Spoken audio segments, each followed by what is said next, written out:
7 states of the Netherlands were united in war against their lord the King of Spain. After rebel leader Prince Willem of Orange was assassinated in 1584, the great statesman Johan van Oldenbarnevelt stepped up to the plate. Oldenbarnevelt and Willem's second son, Count Maurits van Nassau, the leader of the Republic's armed forces, gave Spain a run for its money. But in 1619, Oldenbarnevelt was executed for high treason, and his accomplices, Hugo de Groot and Rombout Hogebeets, were imprisoned for life at Loevestein Castle. Meanwhile, the 12 years truce was about to expire, and the rest of Europe was on fire.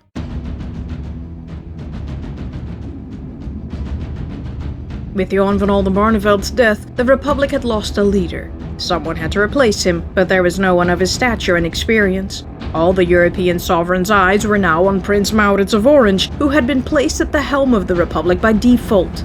He was a highly experienced and very talented military commander, but he wasn't exactly out of his depth in the political arena either. Maurits, though always slow to act, was quite capable of taking strong measures and obsessed over complex political problems for days on end.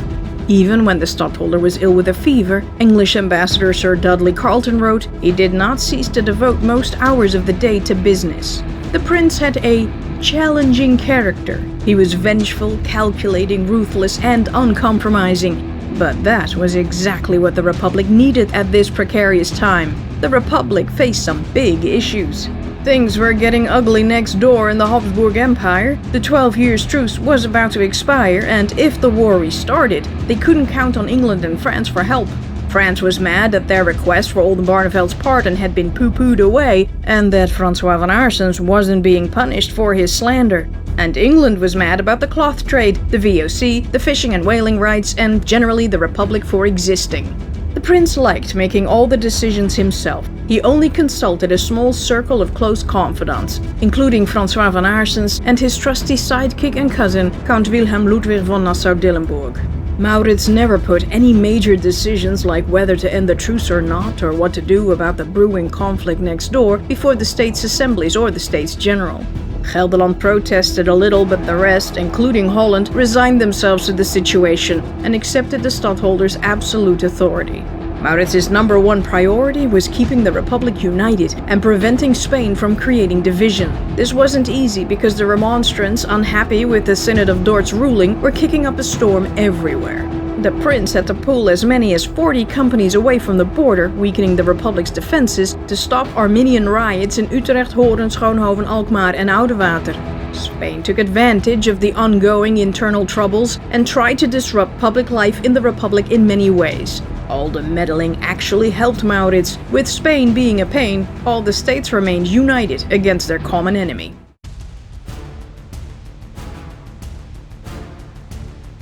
While the Dutch Republic was going through a mini-revolution, people in the rest of Europe hadn't exactly been sitting still either. In the Habsburg Empire, things went from bad to worse. After the defenestration in Prague in 1618, Heinrich Matthias von Thurn established a Protestant government in Bohemia and went looking for a new king. Calvinist Friedrich V, Elector of Pfalz, stood up and said, Me! Everyone told him to sit down right this minute. His power grab would unleash a religious war. The Prince-Elector hesitated a long time. The German Lutherans weren't going to help him. They didn't want to anger the Emperor. Foreign Protestant powers then. Well, Sweden was in conflict with Poland, Denmark wanted to help but lacked the resources, and Friedrich's father-in-law, King James I of England, refused to intervene. But his uncle Maurits was like, fight! The shrewd prince figured that since Spain would intervene, they'd be too busy in Germany to attack the Republic. He promised his nephew his full support. Charles Emmanuel, the Duke of Savoy, also backed Friedrich. Together, they paid Peter Ernst von Mansfeld II to take his ragtag army of mercenaries to Bohemia. Ernst was the not legitimized son of the late Count Peter Ernst von Mansfeld-Voerdeoord. He had been in Archbishop Leopold V's service during the Jülich-Kleverberg succession crisis. However, after his capture by state forces, Archduke Albrecht refused to bail him out. Mansfeld switched sides, though he remained Roman Catholic and ended up in Savoy's service. Ernst besieged and captured Plzeň in November 1618. Now the entire kingdom of Bohemia was in Protestant hands. On March 20th, 1619, Holy Roman Emperor Matthias of Austria died. He was 62 years old. Ferdinand was elected Holy Roman Emperor on August 28, 1619, with Friedrich being the only elector who voted against him. Apparently, the other Protestant rulers weren't worried that the staunch Roman Catholic emperor would come after them. They should have been. 2 days earlier, the Bohemians had elected Friedrich to be their new king. Friedrich still wasn't sure. But when Uncle Maurits offered 50,000 guilders a month to Bohemia and the German Confederation, plus troops for Bohemia and the Pfalz, Friedrich decided not to resist the will of the Almighty and accepted the Bohemian crown. Not because, as Roman Catholics later claimed, his wife Elizabeth Stuart wanted to be queen, but because he felt obligated to serve the Protestants. Denmark, Sweden, the Republic of Venice, and the Dutch Republic recognized Friedrich as the new king of Bohemia. King James of England did not, and neither did the Holy Roman Emperor Ferdinand II, the king of Bohemia by rights. The emperor gathered forces to handle Friedrich. Spain was like, need a hand?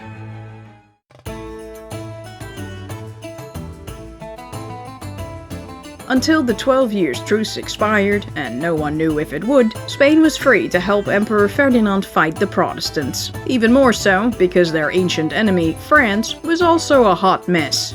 King Louis XIII had banished his mother Maria de' Medici to Blois, but in February 1619, his mom escaped her prison in the middle of the night, scaling a 130-foot wall with a rope ladder. She was whisked away in Jean-Louis de Nogaret de la Valette Duc d'Epernon's coach and took refuge in the Château d'Angoulême. There, she incited an uprising against her son, the so-called War of Mother and Son. King Louis and Charles d'Albert, Duc de Luynes, the king's favorite, who had been instrumental in Concino Concini's demise, decided to recall Armand Jean de Plessis, Duc de Richelieu. The bishop had also been banished with the Queen Mother, but they hoped he could talk some sense into the woman. When all was said and done, Richelieu deftly negotiated the Treaty of Angoulême to calm the conflict. Maria de' Medici was given complete freedom as long as she remained at peace with the king.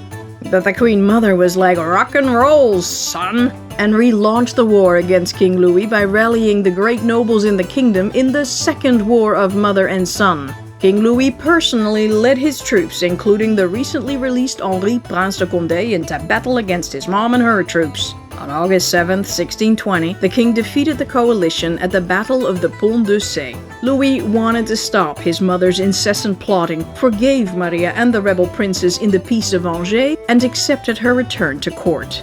When the king's favorite, the Duke of Luynes, died in 1621, Richelieu took his place and rose to power quickly. A year later, King Louis nominated Bishop Richelieu to become a cardinal, and the new pope, Gregory XV, agreed. Cardinal Richelieu has entered the chat.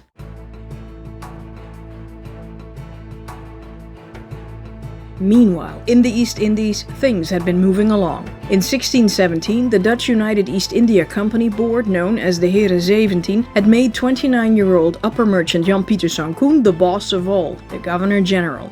Koen had formulated a visionary business plan for the VOC, the Discours, which basically became the blueprint for the company. He suggested internal trade, like selling Chinese silk to Japan or Timor sandalwood to China. The company should aggressively promote immigration to the VOC posts, and they should also introduce slave labor to construct warehouses, forts, and homes. But most importantly, they should create a head office in Asia to save time and money. Koen had been eyeing Jayakarta on Java, which had a natural harbor and was centrally located for internal trade. The VOC had already been allowed to build a factory on the Ciliwung riverbank. A friendly visit of the most powerful Javanese ruler, Agung, the Sultan of Mataram, and 500 of his men, inspired Koen to strengthen and expand the existing trading post into a giant fort with bastions on the corners. He didn't ask for the local region's permission. Then the English East India Company showed up, as they always did when the VOC crew had cleared a path. The local region gave them permission to build a post on the opposite side of the river, and the English were like, neener, neener. Koen was infuriated with the EIC always riding the VOC coattails and did everything he could to slow them down. When the English seized the richly laden de Zwarte Leeuw as a compensation for the damage the VOC had supposedly caused the EIC, Koen demanded the ship's return, or else he would be forced to seek revenge with violence. Commander Sir Thomas Dale was like, "I'ma seize all VOC ships in the Sunda Strait and come to Jayakarta to kick your lily-white ass," vowing to seize General Koen dead or alive. This is what Koen had been angling for, a declaration of war. The Governor-General had the English fort at Jayakarta bombed and burned to the ground. However, several months later, just after Koen sent out a large fleet to the Banda Islands to load up on spices, Dale and 11 English ships unexpectedly arrived, blocked off the Jayakarta harbor, and besieged the unfinished castle. Koen managed to sneak off the island to get help. He left upper merchant Pieter van den Broeke in charge of finishing the fort and told him to hold out as long as possible, and if they had to surrender, he should give the castle to the English. Not Sultan Agung, who had just laid siege on Jayakarta with a large army in his quest to seize all of Java. The English would be easier to defeat. The Javanese lured Van den Broeke and 6 of his men into an ambush and held them hostage. Pieter van Rij took command and finished the fort at breakneck speed. When they were done, they partied hard. Van Rij, brazenly wearing the Governor-General's gold chain around his neck, baptized the fort Batavia, after the infamous Batavi tribe in the Netherlands. But most men agreed with Van Rij that they'd surrender the place at the first sign of the English. No one came. They thought they'd chased Koen off forever. 2 months later, Koen returned with a large fleet of 17 ships and 1,200 soldiers. Did you miss me? The English didn't even put up a fight and hightailed it out of there on their 15 ships. Koen chased away Sultan Agung and his army and leveled Jayakarta. Then he took a few ships to Bantam, blocked that harbor, and captured 7 English vessels. The Governor-General then added a city to Batavia Fort with houses made of stone with gables, canals, and bridges, plus a school, a church, and court, according to Koen's design, as inspired by Prince Maurits's classic army camp layout. The fights between the VOC and the EIC had gotten so out of hand that the national government stepped in. King James and the Republican States General concluded a treaty of defense and divided the East Indies market. The companies had to cease hostilities, and a joint administration called the Council of Defense was established in Batavia to keep everyone in check. Koen exploded when he heard the message. "The English owe a great debt of gratitude to your honors, for we had chased them out of the Indies, and that gentleman put them back in the middle of it." But the treaty didn't ease tensions. Not even a little bit.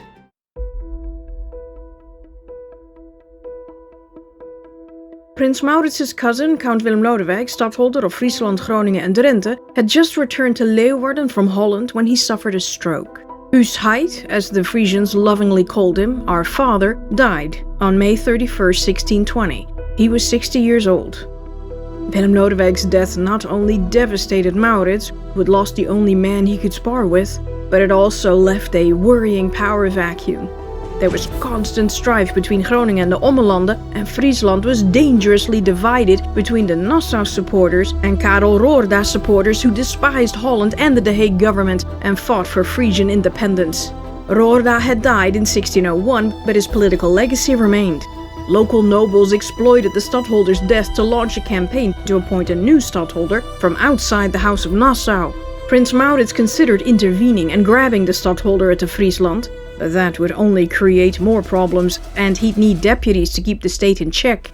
2 other candidates from the House of Nassau were available: Maurits's younger half-brother Count Frederik Hendrik of Nassau, and Willem Lodewijk's younger brother Count Ernst Casimir van Nassau-Dietz. Friesland picked Ernst Casimir. Groningen and Drenthe, however, chose Prince Maurits, who immediately said yes. Carleton said that he only accepted the stadholderates because otherwise it would have been lost to the House of Nassau. Frederik Hendrik replaced Willem Lodewijk as the prince's general. However, with Oldenbarneveld and his cousin gone, no one could spur Maurits on, and no one had any kind of authority over him. Also, during the tumultuous days of 1619, Maurits apparently resumed his old hobby. He had another child with a nightingale, a daughter called Eleonora, born in 1620.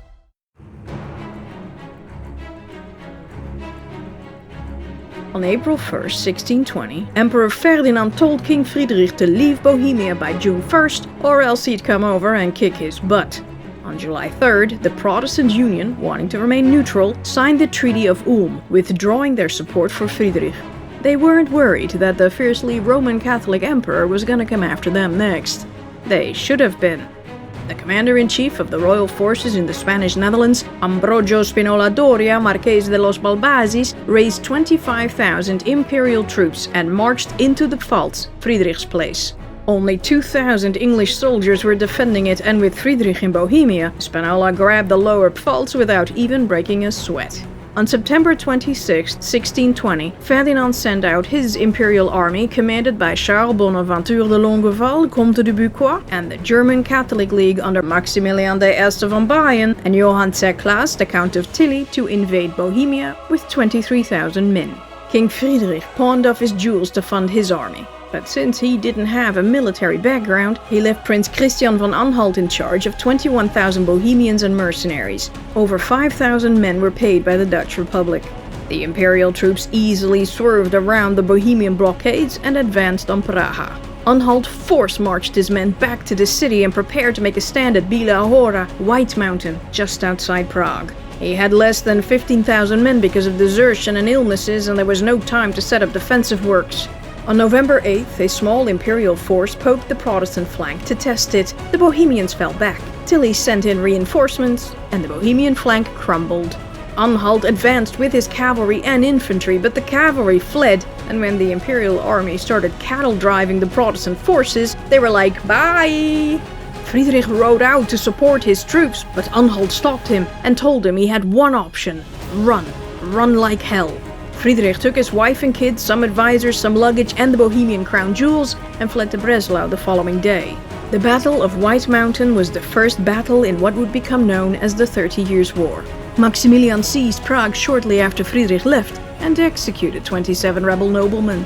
The elective monarchy ended, rights were suspended, and Ferdinand tore up the Letter of Majesty himself. He re-Catholicized the area. Prince Maurits was like, son of a bitch.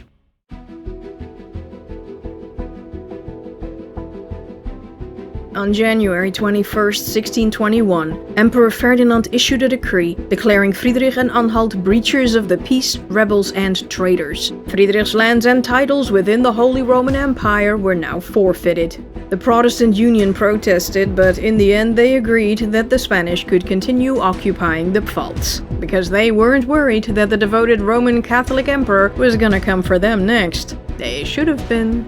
The King and Queen of Bohemia, having lost all support, fled to the Netherlands, where they lived at Friedrich's uncle Count Frederik Hendrik's court for a while. They later moved into Johan of Oldenbarneveld's old house, which became known as the Hof van Bohemen, the Court of Bohemia. Friedrich was ridiculed all over Europe and was mockingly called the Winter King because of his short reign. But with only half the Pfalz occupied by Spanish and Bavarian troops, Prince Maurits urged his nephew to return and fight instead of abandoning his country too soon and so lightly. Maurits still wanted to keep everyone as far away from the Republic's border as possible. He ordered the Dutch troops stationed in Blizenya to hold out to inspire other Bohemian cities to resist. He tried to motivate the Protestant Union to defy the Emperor because Ferdinand would come for them next, and that when, not if, when he did, they shouldn't come crying to him for help. Once the truce expired, though no one knew whether it would, he couldn't come to their rescue. He sent additional states troops to Pfaffenmütze, a fort he built in the Rhine in 1618, to warn the Elector of Köln and others in the Rhineland to stay out of it. He rallied international Protestant support for the Pfalz. For instance, the prince pressured King James to do more for his daughter and son-in-law. It took a bit of doing, but it worked, sort of. King James sent naval forces to the Americas and the Mediterranean to mess with the Spanish. The king also said he'd declare war on Spain if Spinola had not withdrawn his troops from the Pfalz by spring 1621. It was an empty threat, and Spain knew it. Despite everything, James was still trying to marry off his son Charles, the Prince of Wales, to King Felipe's daughter Maria Anna. James also agreed to send 4,000 troops into the Pfalz. However, they were armed, fed, and transported by the Dutch.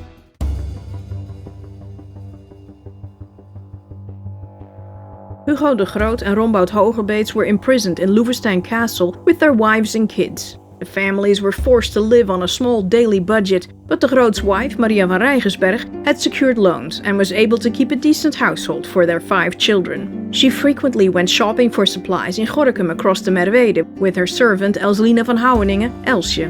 But the conditions in the drafty medieval castle were awful, and Hugo de Groot was often ill. In 1620, Hillegonda Wensen, Hogerbeets' aged wife, died from the unbearable conditions of Loevestein. This was clearly no place to live and raise a family, and Maria started looking for ways to get her husband out of there.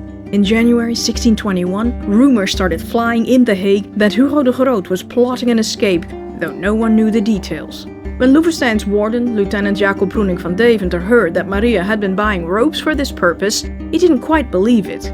But hey, any excuse to make the prisoner and his family even more miserable. Pruning had the guards turn the Groot's room upside down and inside out. They found nothing. The warden laughed it off. What good were those ropes gonna do anyway?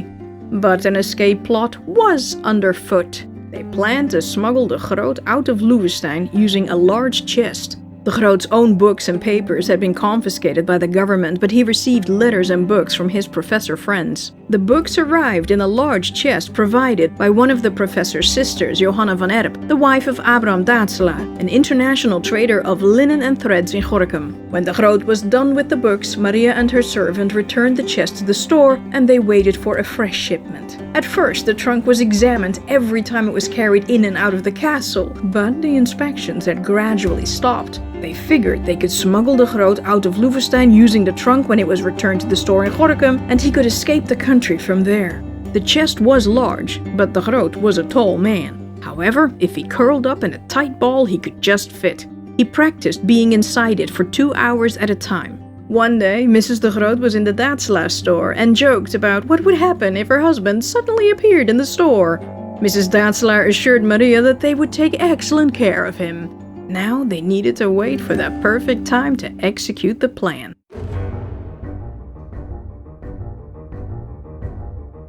In March 1621, Loevestein's warden, Lieutenant Pruning, had to go to Heusden to be promoted to captain. He'd be gone for the weekend. His trip coincided with Gorinchen's annual town fair, when the place was swarming with out-of-town visitors. This was it, the Groot's best chance to escape. Once he'd been smuggled into the town, he could use the crowds as cover to sneak out of the city unnoticed. Everything was set to go.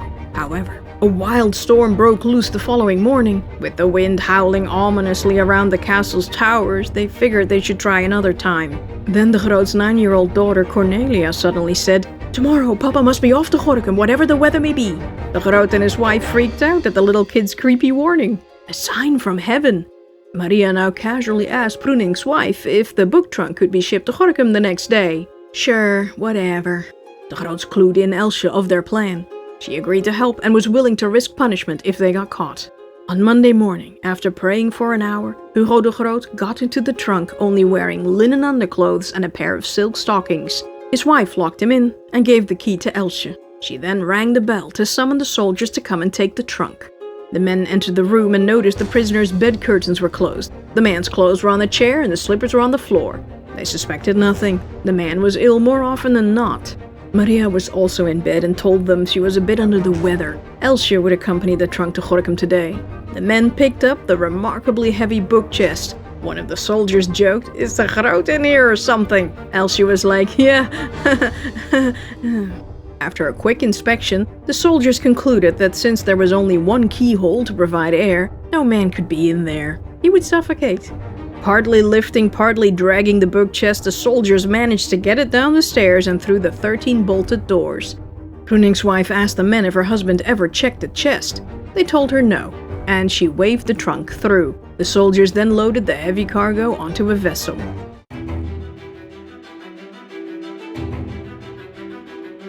Elsje got on board and waved a white handkerchief over her head, signaling to Maria, who stood at the prison window. So far, so good. But the storm raged, and the river was wild. When the chest nearly slid overboard, Skipper Jan Wouterson latched it down with a rope. Then, one of the Loevestein officers sat down on the chest, blocking the keyhole with his leg and tapping his foot against it. Elsje was like, could you, move? There aren't only books inside, there's also some porcelain, and she didn't want to pay for it if it broke on her way. The man got up, and without further incident, the boat and its cargo arrived in Gorinchem at 9:30 in the morning. Elsje paid Skipper Wouterson 10 stovers to take the trunk into town first instead of last. He eagerly accepted the bonus, and he and his son put the chest on a hand barrow and rowed it into town. As they were winding their way through the crowded streets to the Daatselaar store, the son noticed movement inside. Something was alive in there. Elsje cheerfully said, yes, Armenian books are always alive, always full of motion and spirit.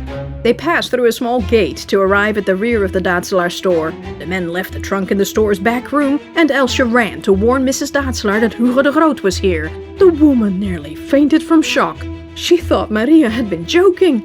The girl called out for her master and tapped on the lid, but all remained quiet. Was he dead? Then a loud bang on the inside of the lid and the Groot's muffled shout, "Open the chest, I'm not dead, but did not at first recognize your voice." The Groot got up, shivering from the cold in his underwear. It took a moment for him to get feeling back in his legs. But the escaped prisoner had to leave Gorinchem as soon as possible. Mrs. Daatselaar asked her brother-in-law Cornelis Jacobzoon van der Veen for help. He got Jan Lambertszoon, a master mason, involved. He should go to the Daatselaar store and bring some mason clothes. There would be a nice reward. Lamberts arrived with a doublet, trunk hose, shoes of a bricklayer, a trowel and a measuring rod. The Groot put on the disguise. It was too small for the tall man. The short sleeves exposed his delicate white hands. So Mrs. Daatselaar smeared his face and hands with chalk and plaster and sent the men on their way. At 11 a.m., Lamberts and de Groot, wearing a felt hat slouched over his forehead and holding a yardstick, crossed a busy marketplace to get to the ferry. Van der Veen would take a different route. De Groot was terrified that he would be recognized and freaked out at any sign of soldiers, guards, or reverence. Lamberts was like, "Dude, chill, you're drawing attention to yourself." It took some doing to convince the ferryman to cross. The weather had gotten even worse. Lamberts told them it was a mason emergency and offered him a fat tip. The boatmen were like, "Step right up." The men landed near Waalwijk. They walked in the wrong direction for a while, but at about 4 in the afternoon they arrived in the town, where de Groot was immediately recognized by a remonstrant reverend. They had a bite to eat and hired an overnight carriage to take the fugitive to Antwerp.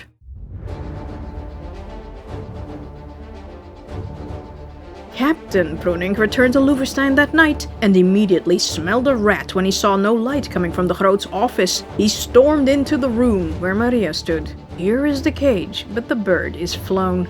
In the middle of the night, Pruning raced to Gorinchem and pounded on the city gate, demanding it be opened. They put a guard at every city exit and stormed the Daatselaar's house. But they only found a chest filled with clothes, ready for shipping to Delft.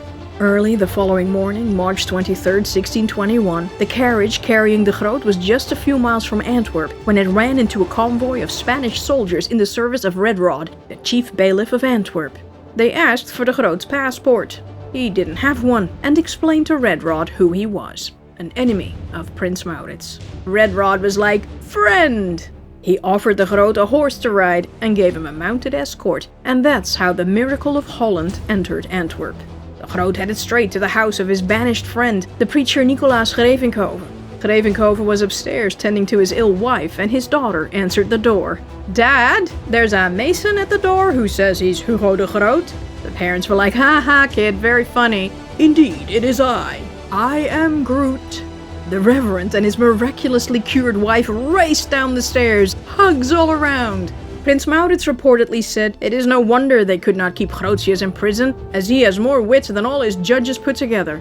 Archduke Albrecht offered de Groot a brilliant career, and it was rumored he would convert to Roman Catholicism.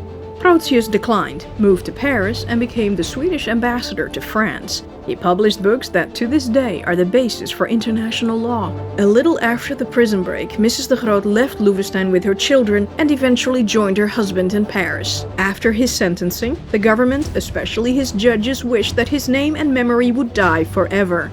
But many portraits and prints of this spectacular escape were sold, and Loevestein Castle is currently a museum that's pretty much dedicated to the man.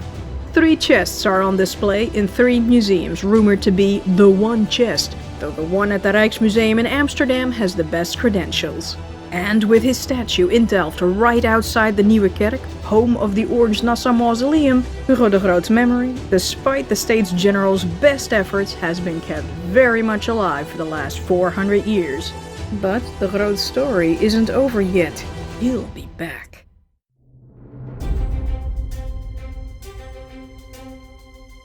In the East, Governor-General Jan Pieterszoon Koen forced many trade deals and single-handedly kept the English EIC, the French Compagnie des Indes Orientales, and other foreign fleets at bay.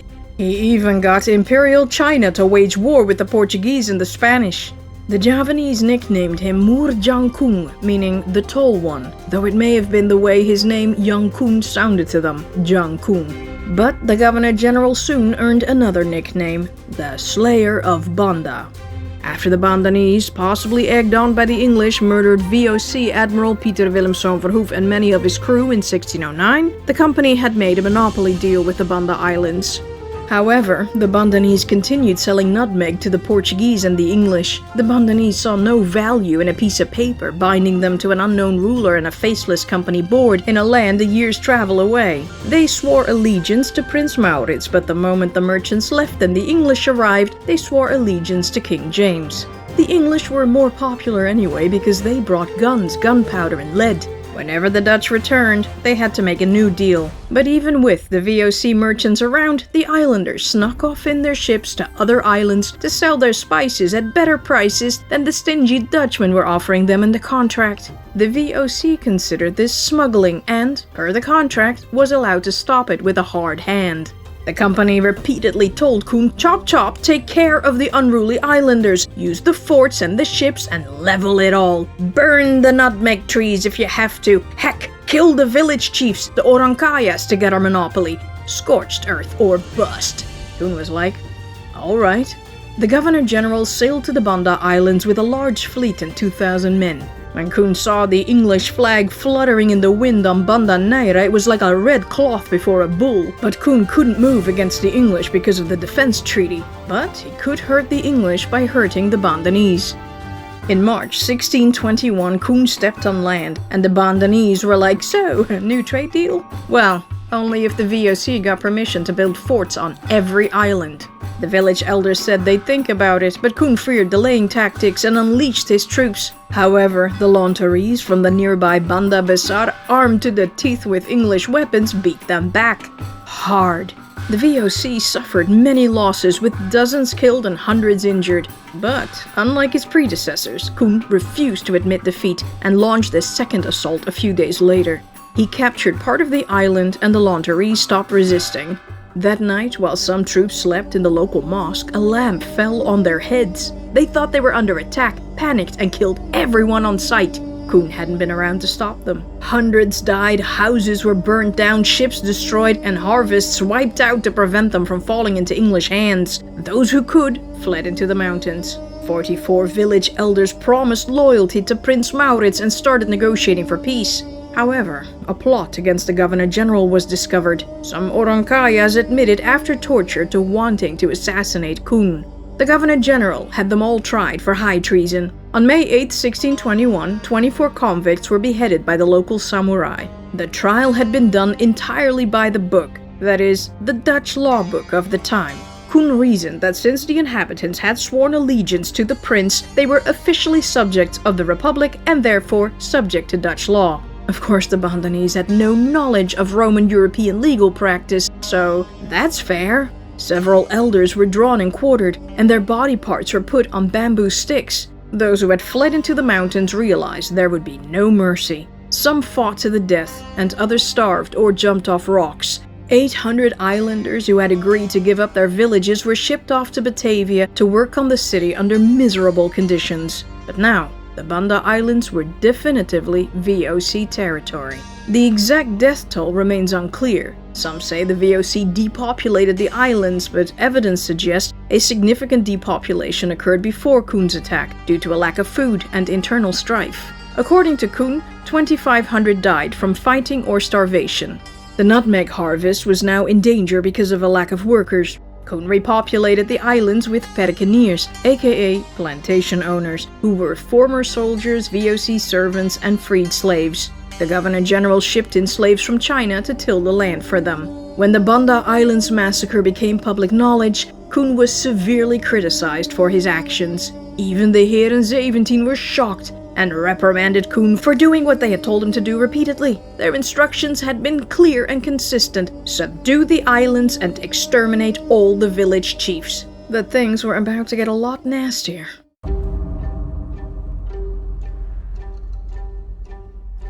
The 12 years truce was drawing to a close. The States General had already raised 8.6 million guilders to beef up the state's army, but it wasn't enough. They could only fund 48,000 men, while Spinola had 60,000 men. They also equipped 2 war fleets under Admirals Willem de Zoete, Lord of Autun, and Lambrecht Hendrikszoon, and stationed them in the Mediterranean and off the Dunkirk coast. Prince Maurits constantly communicated with the archdukes in Brussels about whether the war should resume or not. The states and the States General were kept out of the loop. As it stood, frontline states like Gelderland, Overijssel and Utrecht didn't want to restart the war, while Holland and Zeeland did for trade and colonial reasons. The Republic's unity was threatened once more. The cunning, methodical, and extremely cautious Maurits constantly created uncertainty and confusion with cryptic and contradictory messages. The stadtholder excelled at this type of politics. The archdukes didn't want to restart the war. They figured that after the Bohemian debacle, the Republic would be open to negotiating new terms. Meanwhile, the Spanish ministers in Madrid believed that the 12 years truce had been to Spain's disadvantage. No extension, unless the insurgents made substantial concessions. The Dutch out of the East and West Indies, no more shipping restrictions on the Scheldt River, and public Roman Catholic worship had to be allowed. You know, the usual. At last, Prince Maurits told Albrecht to send a representative to The Hague to openly negotiate an end to the war and offered some kind of recognition of the King of Spain as sovereign in the northern Netherlands. Wait, what? A return to Spain? Albrecht eagerly accepted the invitation and sent the Chancellor of Brabant, Pieter Peccius, to The Hague to address the States General with the very suggestion. Peccius said that, considering the situation in the Habsburg Empire, it would be much better for all 17 Netherlands to unite under one ruler, that one ruler being the Archduke and, by extension, Spain. All the states' representatives flew into a rage, and the negotiations were over before they even began. The States General authorized the prince to conduct all future negotiations in private and informed the states only if he deemed it appropriate. This had been Prince Maurits's plan all along. If he had given the states a chance to start bickering about the Spanish demands, it would have destroyed the Union. That's why he had encouraged the Spanish to bring up the sovereignty issue, that one way he could ensure a unanimous end to the talks and him being put in control. Peccius returned to Brussels empty-handed. Afterward, Maurits told the Chancellor, and in secret messages to the Archdukes, "Ah, shucks, if only you'd offered an extension of the truce on the terms of 1609, we would have all agreed right away. Bummer." But then...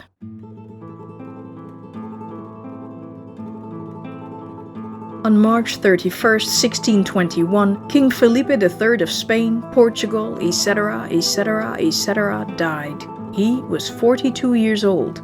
His nearly 16-year-old son Felipe succeeded him. Rey Felipe IV de España immediately promoted his main man, Gaspar de Guzmán y Pimentel Ribera y Velasco de Toba, Conde de Olivares, and made him his valido, first minister, soon after.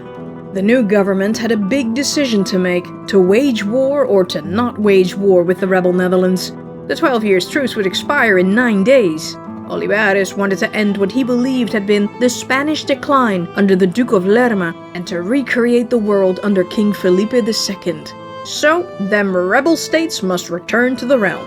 Failing that, Olivares wanted peace, the Roman Catholics back, the VOC dead, and the Scheldt River open for business. You know, the usual. But, like the Republic, Spain was running low on cash, and their negotiating power was weak. They needed more leverage. Olivares decided to restart the war and get some quick wins first. He had no hopes of recapturing all the northern Netherlands, but if they got the rebels up against the ropes, it might force them to make concessions. King Felipe and his ministers made money available for a quick offensive war. And so, midnight, April 10th, 1621, the war resumed, right on schedule. Prince Maurits, forced on the defensive, waited for Marquis Spinola to make the first move. But praise be the Lord, he was tied up in Germany. For now. However, with the truce over, the Dutch United West India Company was a go.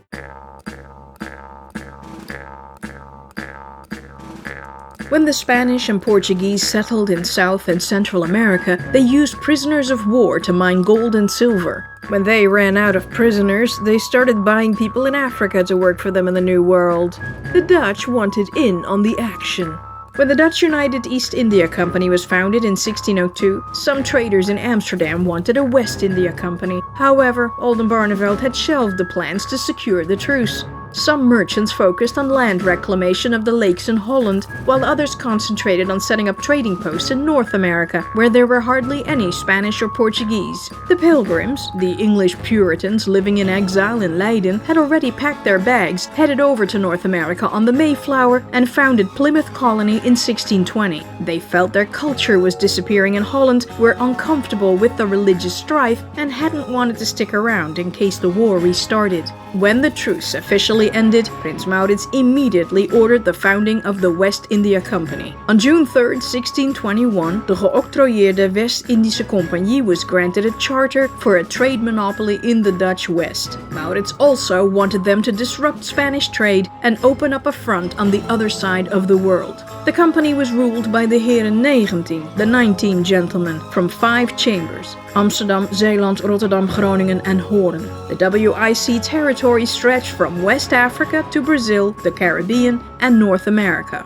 The West Indies Company developed a Groot Design or Grand Design to seize the Portuguese colonies in Africa and the Americas to dominate the sugar, salt and slave trade. When this plan failed, privateering became the WIC's core business. They would cripple the Spanish and Portuguese economies by disrupting their lucrative slave trade. And they would try to grab the infamous Silver Fleet or La Flota, headed for Spain laden with silver, gold and other valuables harvested, retrieved from the West to fund their wars. But ultimately, privateering wasn't a good business model either. So the WIC merchants eventually decided to horn in on the slave trade and colonizing the New World themselves instead. Arguably, the most well-known colony was New Netherland and a little place called New Amsterdam on Manhattan Island, the current New York City. Yeah, I'll do a series about that someday.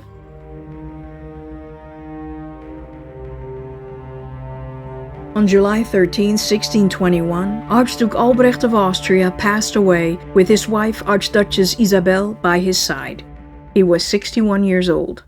Isabella locked herself in a small room hung with black cloth for 6 weeks, cut her hair herself, and joined the convent of the Third Order of St. Francis. There were no heirs. So, per King Felipe II's cession agreement, the Netherlands officially reverted to the Spanish crown. Archduchess Isabella reluctantly remained in charge as the King of Spain's Governor-General, but her powers were limited. Even though the war had officially restarted, Prins Maurits continued sending secret messages to Brussels via artist Peter Paul Rubens in Antwerp, repeating its willingness to cooperate with a truce as long as Spain stopped demanding concessions. Rumors flew that the prince was seeking peace, but no one knew what terms Maurits was willing to accept, and he worried many people.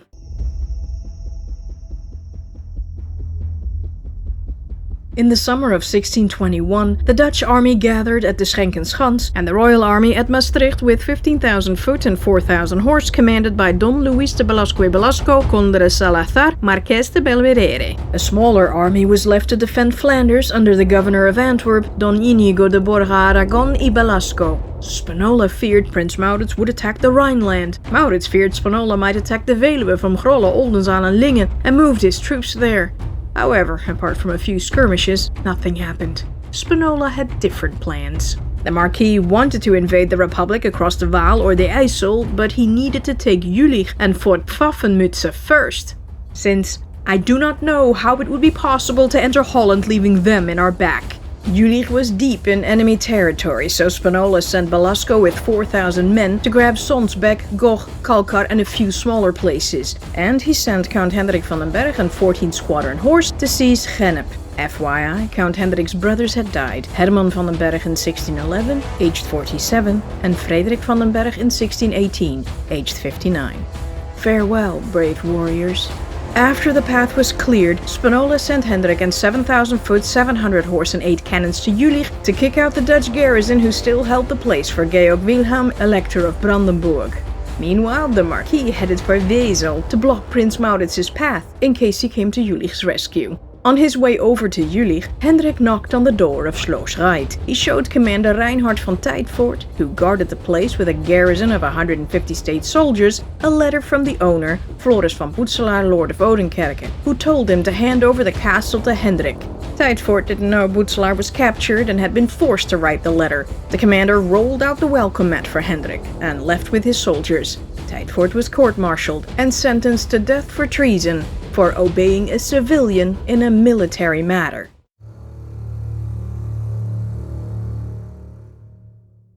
Meanwhile, in Flanders, Borja teamed up with the Bishop of Bruges and the governor of Damme, Paul Bernard de Fontaine, and his 6,000 men to seize the island of Cadzand. Philips de Zoete de Laeke, dit Autun, governor of Sluis, warned the surrounding towns to prepare themselves and went to Oostburg to face Borja in person.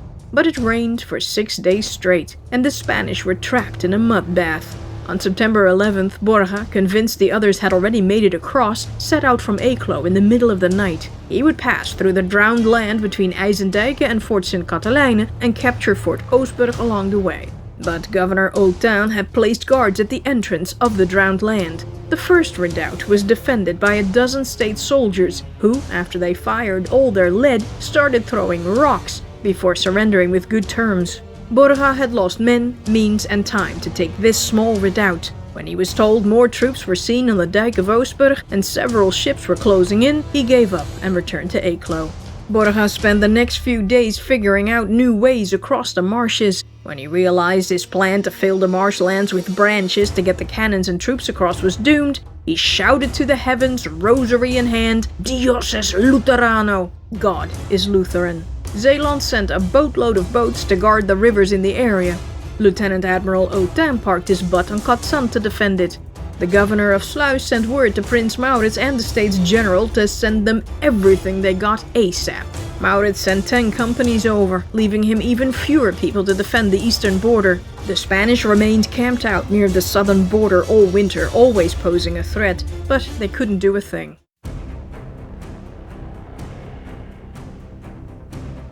Since the capture of Jülich in 1610, the rebels had improved the already most heavily fortified citadel in Europe with extended hornworks and ravelins. The 72-year-old Sergeant Major General Frederik Piton commanded a garrison of 4,000. However, after the war's reboot, Maurits had pulled men out for his field army, leaving Piton with about 2,700 men. The fortress was in good shape and Piton had plenty of supplies. On September 5th, the Spanish invested Jülich and plundered the area for supplies. They diverted the Ruhr River to drain the moats around the city. Another 4,000 men from the garrisons of Artois and Hainaut joined them the following day. The Marquis decided to simply block the town and the citadel and starve everyone out. He told Count Hendrik to build a circumvallation line and wait. Piton ordered several sorties. During the first one, they burned the town's mills so the Spanish couldn't use them. Prince Maurits and his troops were camped out between Emmerich and Rees. The prince wanted to move out to relieve Jülich, but he couldn't. With the Spanish holding Wesel, Gelden, Venlo, Kalkar, Goch, Gennep and Schloss-Reit, he was trapped. Besides, his army had become too small. The plague raged through the camps and heavy rains poured down across the Rhine area throughout September, flooding Maurits' camp so severely that he was forced to send the cavalry back to the Republic. The stadtholder kept sending letters to Brussels saying that if Spain would agree to a new truce, he'd consider lifting the blockade of the Scheldt. He could also arrange concessions concerning trade in the East and the West Indies. Spinola was like, love the smell of desperation in the morning. When the cold set in October, many of Maurits' men defected to the Spanish side. Spinola loved the sight of a weakened state's army even more. In a last-ditch effort, Maurits devised a plan to sneak 40 boats filled with infantry up the Maas River to Gennep and take the small town of Maaseik by surprise so he could supply Jülich. But a little birdie told Spinola about the plan, and he sent troops to intercept them. When the Dutch saw them, they withdrew. The prince sent the army to winter quarters in December. The Spanish army stayed in the field, braving the freezing temperatures. Spinola opened fire on the citadel to force Piton to surrender. In Jülich, food and firewood were running low. After a 5-month siege, Piton started negotiating for a surrender, with one caveat. If Captain General Maurits came to relieve them within 14 days, the deal was off. No one came. On February 3, 1622, the reduced garrison of 2,000 walked out of the Jülich citadel with folded flags, unloaded muskets, and extinguished fuses. They had to leave the 36 cannons, 200 tons of gunpowder, and ammunition behind. Under the terms of surrender, the religion remained unchanged. When Piton handed over the keys to the city and the citadel to Van den Berg, he reportedly said, "Here I deliver to your grace the keys, which I have now kept for a long time." Hendrik replied, "These are the first I received this year, and I hope they will not be the last." Piton asked, "What more keys does your grace desire? Here are all the keys of Jülich." The count said, "But the keys to the city of Amsterdam are not here."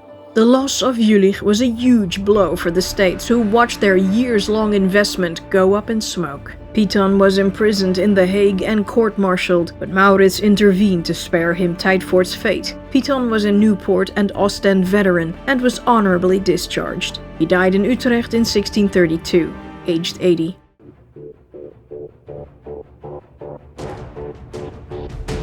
We've entered the darkest time in United States history so far. The Republic was effectively under martial law and under severe pressure. The plague raged in Amsterdam, killing close to 11,000, and in Leiden and Delft and other important places. The reboot of the war triggered a major economic depression in the Republic, made worse by the trade embargoes, conflicts all over Europe, and blocked rivers everywhere. But they had to raise the taxes on an already burdened people. Prince Maurits waged the defensive war, but the cost of maintaining the Dutch standing army of 48,000 men was massive. Plus, many border fortifications from Cadzand to Delfzijl had to be repaired and strengthened. A delegation from the States General was sent to Paris to seek help, but returned empty-handed. To top it all off, the stadtholder was dealing with civil unrest. The Arminians were making a comeback. He had to send Holland and Utrecht garrisons to the front lines, and now no one was around to suppress remonstrant preaching and services. Prince Maurits' system of government had a fatal flaw. The system relied too heavily on the person of the stadtholder, who held all power and authority, and the cracks were beginning to show. The army's commander-in-chief was gone long periods of time to be with his troops in the field and supervise the defensive line. While he was gone, he couldn't lead a government in The Hague. Maurits had to delegate, but those he put in charge were not the most capable. The French ambassador noted, "Never was their ruin so close to them as at this hour." Prince Maurits was more eager than ever to keep Spain tied up in Germany and far from the Republic's borders.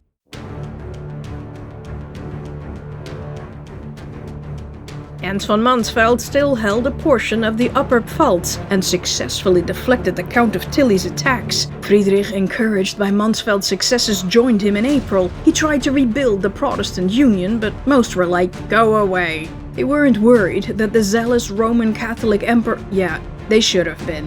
Friedrich, who could count on Georg Friedrich von Baden-Durlach and Christian von Braunschweig-Wolfenbüttel for support, demanded that Emperor Ferdinand return the Pfalz to him. Everyone was encouraged by the actions of the 22-year-old Braunschweig. He'd taken Lippstadt with the citizens' help, he'd raised a Protestant army in Lower Saxony, and was supported by the many Protestants in the Münsterland. Maurits felt that Christian would be a useful shield for the Republic, because he also kept the Roman Catholic states in northwestern Germany in check. So the States General sent tons of money his way.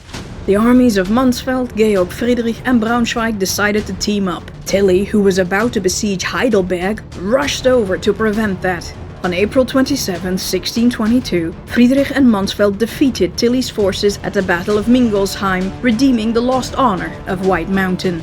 But they failed to crush the crippled forces of Tilly, who retreated to Wimpfen. The Protestants were hopelessly uncoordinated, giving the Spanish and the Catholic League's forces every chance to pummel them.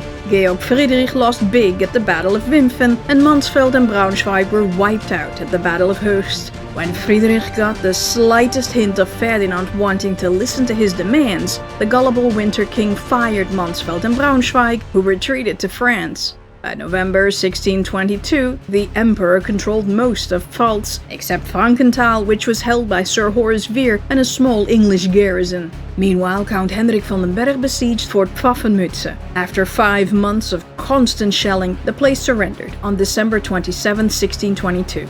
The Elector of Köln told Governors-General Isabella to demolish the evil place, but Spanola told her to keep it. With the fort in their possession, Spain could disrupt trade between the United States and the Germans and completely destroy the Republic's economy. In the end, a German garrison, funded by Spain, was left in Pfaffenmütze. Isabella told King Felipe that the Dutch were driven from Jülich, Berg and most of Maag. Apart from Emmerich and Rees, there wasn't much left to conquer. the local population was glad the Dutch were gone, because the Spanish didn't demand more contributions. Careful what you wish for.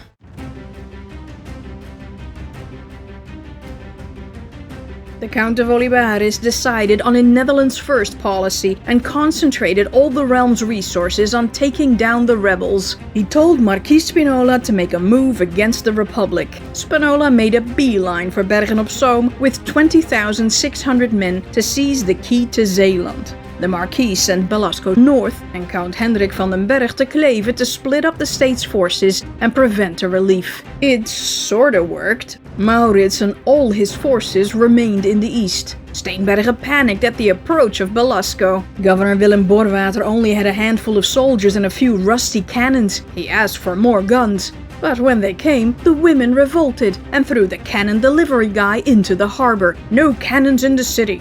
So, the Steenbergers were defenseless when Belasco showed up. He ordered a storm, and 60 cannon blasts later, the wall was breached. Belasco threatened to level the town if they didn't surrender at once. Steenbergen surrendered.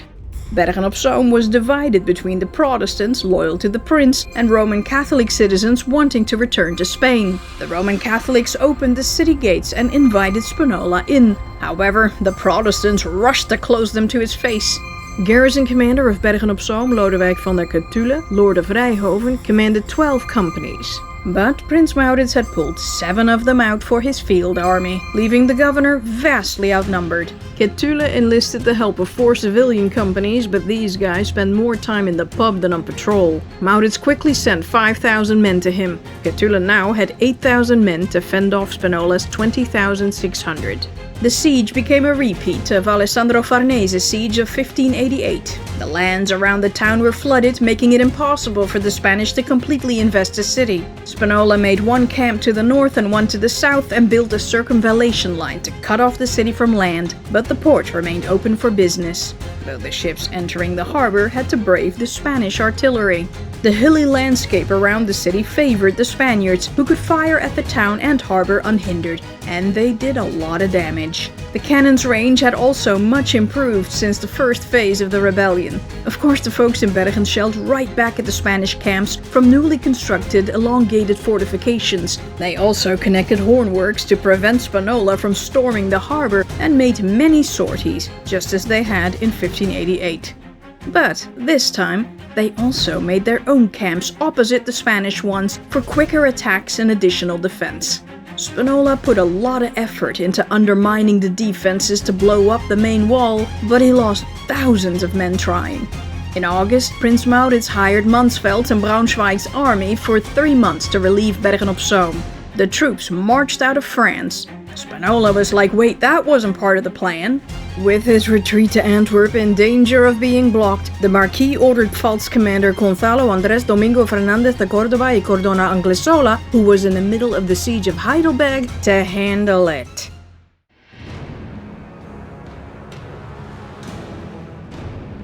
Córdoba, with 9,000 foot and 2,000 horse, dug in at Fleurus, right in the path of the Mansfeld-Braunschweig army. Well, they were just gonna have to break through. After a short cannonade, Mansfeld ordered the advance, but the poorly drilled German infantry was no match for the Spanish cavalry of Don Felipe de Silva. Still, Johann Streif countercharged and caused so much damage with pistol fire that de Silva's cavalry took refuge behind the baggage wagons. Streif's move on the Spanish infantry was unsuccessful. Meanwhile, Braunschweig massed his cavalry to overwhelm the Spanish with a frontal assault. Jean de Gaucher's cavalry repulsed them, but Braunschweig's second charge was more successful. But he couldn't break through the Spanish infantry because musketeers fired at their flanks from the nearby woods. During the final charge, Braunschweig was wounded, and his cavalry fell back. After 5 hours, Mansfeld ordered the retreat. He'd go around Córdoba to reach Breda. The Spanish army was too tuckered out to go in pursuit. Córdoba sent Gaucher's cavalry after them the next day. The troops engaged, but ultimately the Germans reached Breda. They'd lost most baggage and artillery, but the Dutch quickly resupplied the 10,000 remaining troops. Braunschweig's lower arm was shattered. He had it chopped off to the sound of trumpets and then used a wooden arm. He issued a commemorative medal inscribed Altera Restat. I still got the other one. A little later, Córdoba and Tilly seized Heidelberg.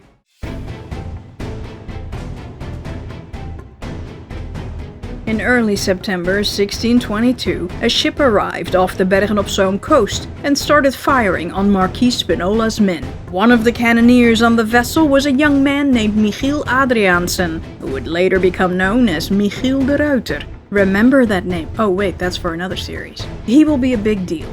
And that's an understatement.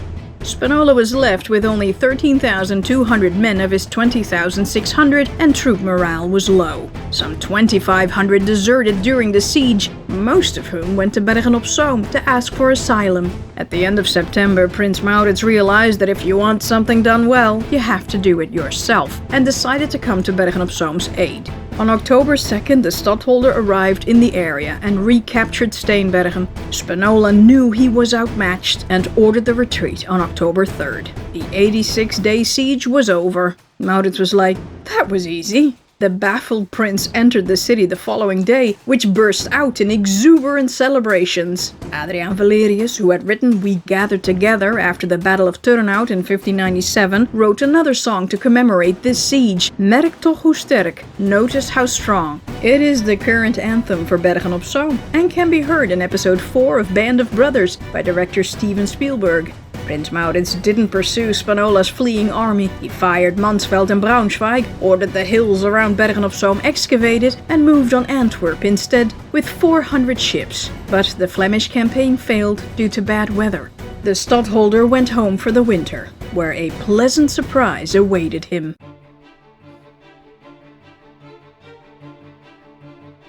While Johan van Oldenbarneveld had been large and in charge, his family was doing well. Oldenbarneveld's eldest son, Reinier, Lord of Groeneveld, and his wife, Anna Weidsen, Lady of Brandwijk, had 3 children, Jacoba Francina, Johan and Jacob. He held a lucrative position as a Hoogheemraad or Water Council official of Holland and head forester of Delfland. Oldenbarneveld's youngest son, Willem, Lord of Stoutenburg, was married to Walburg van Marnix van Sint-Aldegonde, granddaughter of Philips van Marnix, the chief advisor of the late Prince Willem of Orange. Stoutenburg, once the chief foreign advisor of King Henri IV, was a military man who showed a lot of promise. He was a cavalry captain and, with his dad's help, became the governor of Bergen-op-Zoom in 1617. Willem was champing at the bit to make a name for himself once the war restarted. However, after Oldenbarneveld's execution, 31-year-old Reinier and 29-year-old Willem lost their jobs. They remained unemployable since associating with them was a career killer. When the war restarted, Willem wasn't allowed to serve in the army. Now, utterly bereft, he had to move in with his mom, Maria van Utrecht. Willem became a brooding mess, full of anger and vengeance. Despite Maurits's promise, their good behavior had brought them nothing. The perpetrator of their misery, the tyrant and oppressor Prince Maurits of Orange, had to die. In the fall of 1622, Willem found a group of daring and desperate remonstrants and started plotting the prince's demise. Among the conspirators were Adriaan van Dyck, the ex-secretary of Bleiswijk, and Arminian preacher Henricus Danielszoon Slatius. Willem figured many people would support this revolution, codenamed the Resurrection of Israel. He was convinced Count Frederik Hendrik would side with them because he had heard rumors that the two brothers had a major falling out over the Oldenbarneveld debacle. They hadn't. In December 1622, Team Resurrection drew up a scheme to assassinate Maurits. The plan was easy. Almost too easy. Remember how I kept saying that on his days off from war, the stadholder went to Rijswijk every day at 3 in the afternoon like clockwork, and that apart from a few armed squires, he never had bodyguards with him? This is why. Maurits's routine made him an easy mark. Van Dyck told the assassins they should attack the prince as he got out of or into his coach in Rijswijk, pin him between the stables and the carriage, and kill him on the spot. You are not to leave him till his soul has left his body. They hired about 20 men to get it done and threatened Reinier to fork over some cash to pay for it. Reinier caved and wrote Team Resurrection a check, but made sure it was only a loan. All the conspirators would assemble at The Hague on Sunday, February 5th, and stay in taverns all over town. D-Day was set for the next day, Monday the 6th.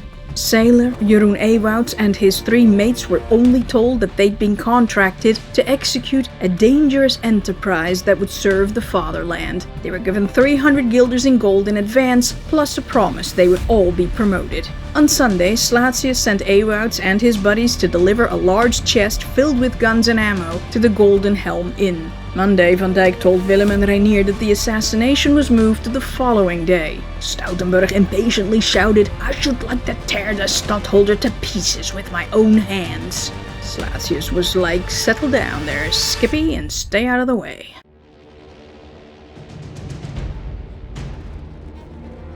On Monday, February 6, 1623, Van Dijk was checking the chest with weapons at the Gouden Helm. There was bustling downstairs and people were shouting that some sailors at het Zotje had been arrested for a plot to kill the prince.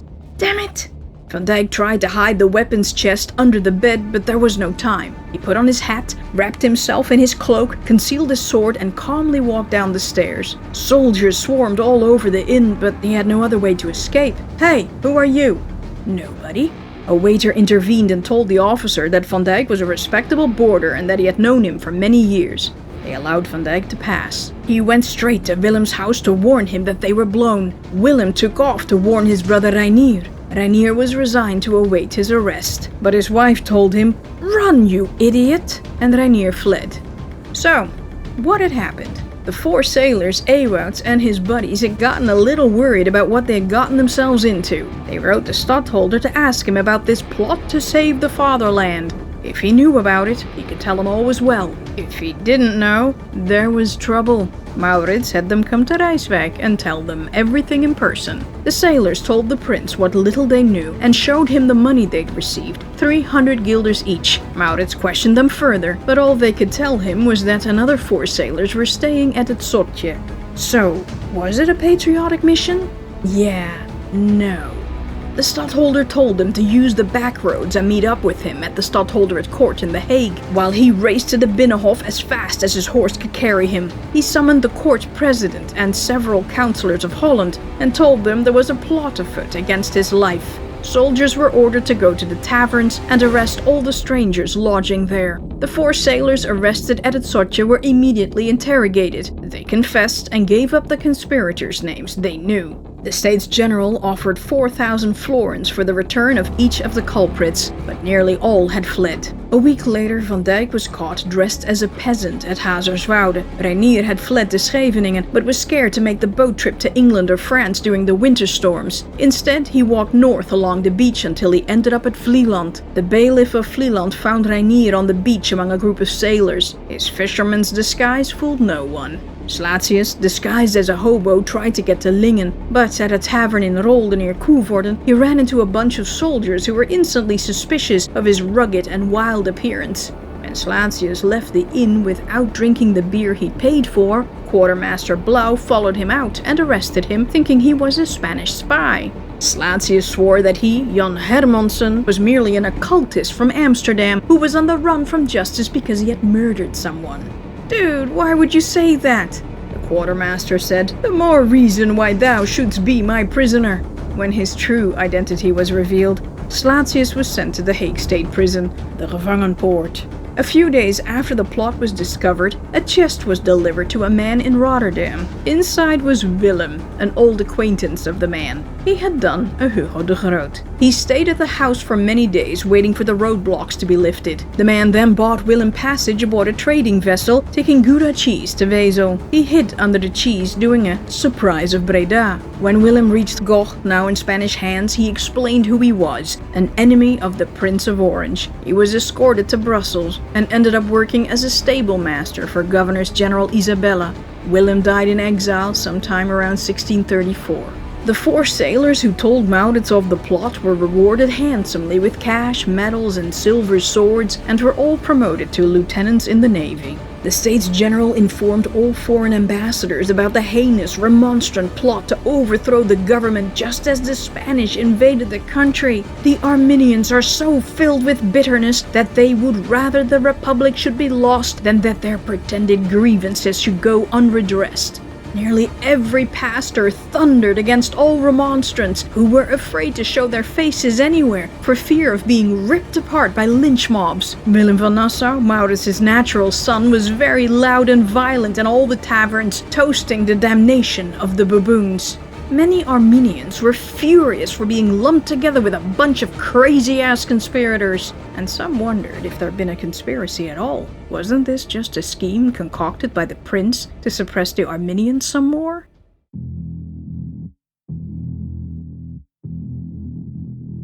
The captured conspirators were put on trial for crimen lèse majestatis, lèse majesty. Van Dyck confessed the entire plot after severe torture. Reinier wasn't tortured but gave infuriatingly vague answers. However, he never denied the charges.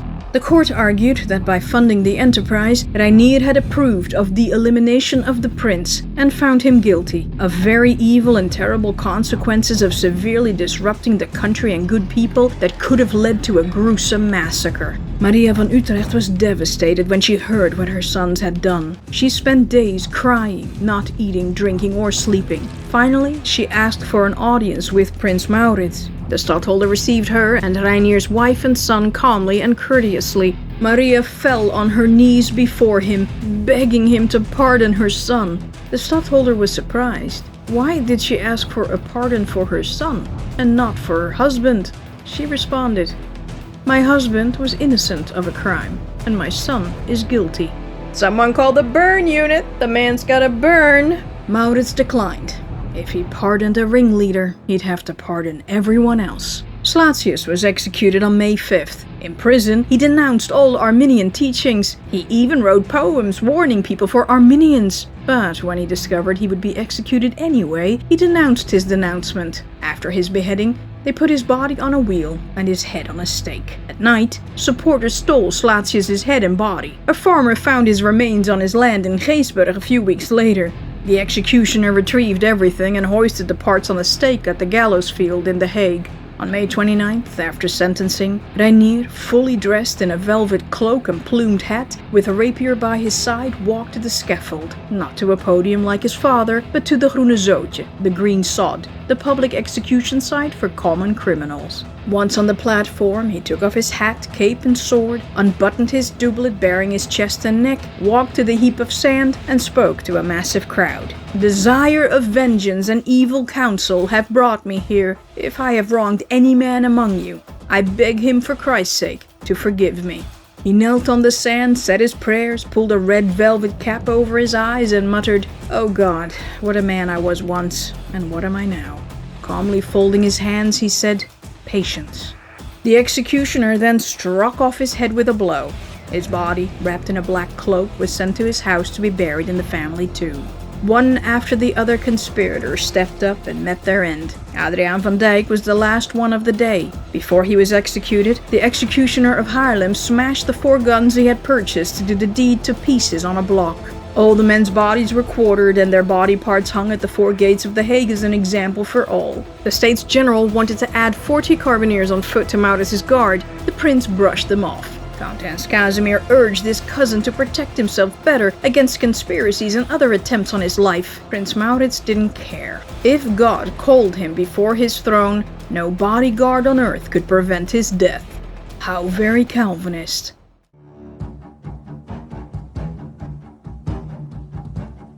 On February 23, 1623, during a meeting of the Imperial Diet, Holy Roman Emperor Ferdinand forced the transfer of most of Friedrich's titles, lands and electoral vote to Maximilian, Duke of Bayern. The other Protestant electors were like, "Wait a minute, is the Emperor gonna take our vote and our territory and turn it Roman Catholic as well?" Why yes, that's precisely what that meant. King James leaned on his son-in-law to give up and instructed Horusveer to surrender Frankenthal, pretty much ending the Pfalz phase of the Habsburg War. James promised to get Friedrich the Pfalz back in some other way. On August 6, 1623, Tilly overtook Braunschweig's army at Stadloon just across the Gelderland border. Gelderland and Overijssel, overrun with refugees and fleeing soldiers and their families, panicked. Prince Maurits scrambled to get more troops to the IJssel River, where the dry weather and the low water level threatened the Dutch defensive line. Spain praised the Lord for answering their prayers and expected Spinola to pounce on Maurits. He didn't. The Marquis was still recovering from his losses at Bergen-op-Zoom, and Spinola and Peccius were sure that Prince Maurits' steady stream of secret messages proved that he was ready to call it quits. In Madrid, King Felipe's counselors, staring at the bottom of the money chest, wondered if they should just end it now. According to Spinola, Prince Maurits had been brought to his knees. Hardliner Olivares was like, was he though? The Count's instincts proved correct. 5 months of secret messages later, Spinola and Peckius realized that the prince had played them. Just like the concessions of Oldenbarneveld in 1606, Maurits's offers were all fake. He had just been buying time. Spinola couldn't help but laugh.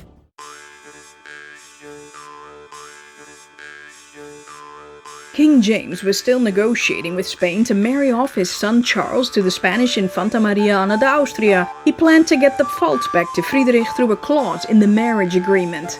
But the Prince of Wales was getting impatient with the dragged-out marriage negotiations. George Villiers, the Duke of Buckingham, King James's favorite and possible lover, convinced Charles to go to Spain and talk to the Infanta in person. James feared the French or the Spanish might keep his only son hostage, but after Buckingham's violent threats, he caved. James burst out in tears, whimpering that he'd lost his baby Charlie. In February 1623, Prince Charles and Buckingham, or Tom Smith and Jack Smith, traveled to Spain incognito.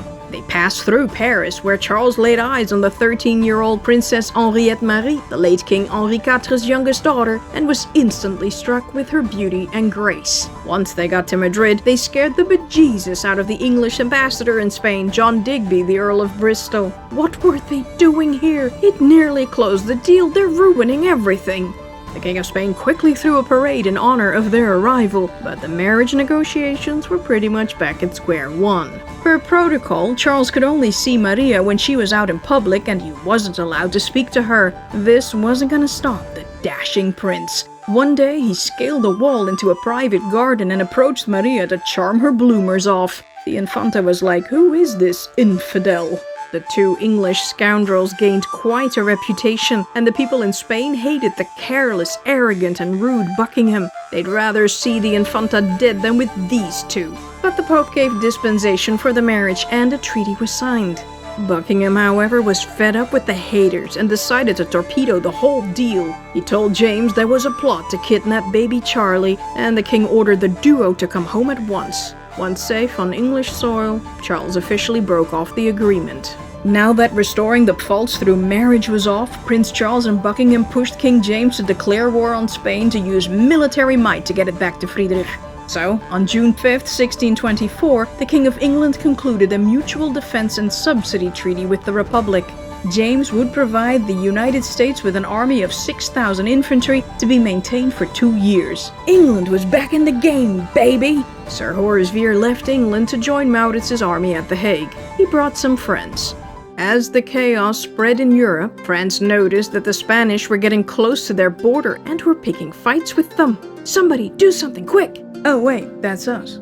King Louis and Cardinal Richelieu figured that as long as the Spanish were pushing the Republicans around, they'd be too busy to invade France. So, on June 10, 1624, France concluded the Treaty of Compiègne with the rebels, promising financial support of 1 million guilders a year, about 7% of Dutch military spending, for 3 years. France was back in the game, baby! Now we're cooking with gas. England might not have been so eager to help the Dutch that they already heard about what had happened in the East Indies.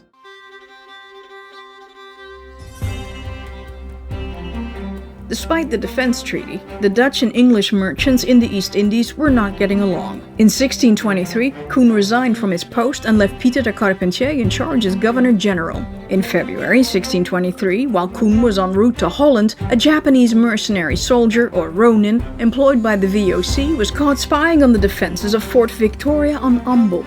8 more Japanese were arrested, and 2 confessed under torture that an English barber had promised a great reward to all Japanese if they turned against the Dutch with them. The barber, already in prison, confessed after torture and implicated English factory head Gabriel Towerson. So Towerson and other English personnel in Ambon and nearby islands were arrested. Those who confessed were sentenced to death by a VOC court. On March 9, 1623, 10 Englishmen, 9 Japanese, and 1 Portuguese were beheaded. Afterward, Towerson's head was impaled on a pole. 2 Englishmen were spared to look after the EIC possessions, and they eventually returned home. The English were furious. The VOC could kiss any Anglo-Dutch trade corporation goodbye. The VOC and Koen were like, "Aw, that's so sad." Anyway, the company was embarrassed by the affair but ruled it a fatal industrial accident. But that didn't satisfy the EIC, and a huge diplomatic row started between the two countries. The English felt that the defense treaty had been violated. The VOC must pay reparations and execute the VOC judges. The VOC was like, hold up, you don't have all the facts, let's do a joint investigation. But the English demanded immediate action. It didn't matter anyway because per the treaty the Dutch had no right to put the men on trial. The Dutch disagreed. This was a criminal case, not a trade issue, so the defense treaty didn't apply. The English then blamed Koen for everything. The man wasn't even there. After pressure from the English, including King James, the VOC promised never to send Koen to the Indies again. Koen was like, "Methinks it smells like little bitch in here." Whenever a Dutch fleet was ready to leave for the Indies, Carleton made sure that Koen wasn't on board. Meanwhile, Koen married 19-year-old Eva Ment in 1625, and he traveled incognito with Eva and their daughter to the Indies in 1627. He was appointed Governor-General for the second time. The English can suck it. Koen's second term began with the war with Agung, the Sultan of Mataram. Want to know what happened there? Check out the Batavia series on this channel. On September 21st, 1629, Koen collapsed on his porch in Batavia and died. He was 42 years old. He was replaced by Jacques Spex. The VOC drafted a final judgment in 1632 and acquitted everyone. Reparations were offered, but the English remained bitter. In 1652, the Amboina massacre was cited as one of the reasons for the First Anglo-Dutch War.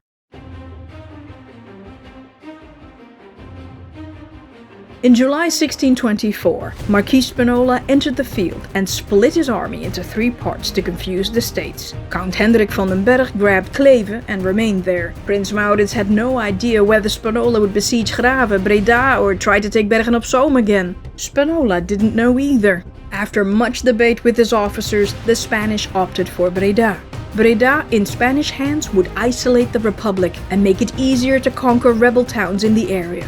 Plus, it would give Spain a strong position in potential peace negotiations. The Spanish could do with a prestige boost, and avenging the capture of Nassau Castle in 1590 with a turf ship would do just that. It was so crucial to Spinola that he swore, "It will cost me my life if the King of Spain does not become master of Breda."